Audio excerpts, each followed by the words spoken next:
back. Well, to talk more about this, I'm joined by Vivian Walt, who's a Time magazine correspondent. Hello. Hi. So what are the reasons then?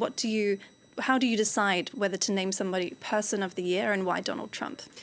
Well, actually, a number of presidents have been named Person of the Year on the year that they're elected, but it seems particularly almost a no-brainer this year. We have to remember this is not a kind of award or a medal. It's simply a kind of snapshot of where the world is at this moment in time, who's had the most impact this year and who's likely to have the most impact going forward. That was deemed to be Donald Trump. He's made, as you say, an incredible political comeback, survived an assassination attempt. He was pretty much ruled out. He was a convicted felon. A lot of his policies were pretty much in ruins, actually, by the time this election campaign rolled around.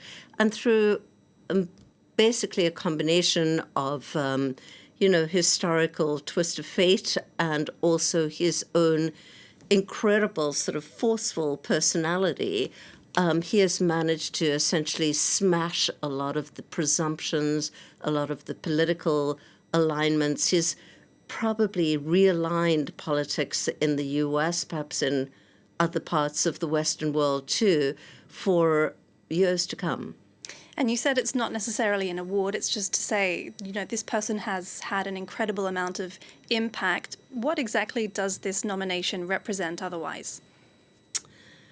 People accord it an incredible, almost like mythic status to be Person of the Year or Man of the Year, as it was known for many years. This is something that began nearly a century ago. The first Man of the Year that Time magazine ever named was 1927. So it's been going a very long time. People generally do kind of, frame it on their wall and forever, boast that they were called Man of the Year, Person of the Year. But we should remember that among the people of the year has been Joseph Stalin, Vladimir Putin, people who clearly have made a massive imprint on world politics, not only necessarily politics. Last year, the Person of the Year was Taylor Swift. It's always, eagerly kind of anticipated, always kind of celebrated by the person who winds up being on the cover. Trump this morning rang the opening bell at the New York Stock Exchange to celebrate his great announcement, but it does not necessarily mean an endorsement. Right. Well, Trump is somebody who has often weighed in on this election, and as you say, it's something that people might have particular reactions to. Do you get that every year that you name somebody Person of the Year?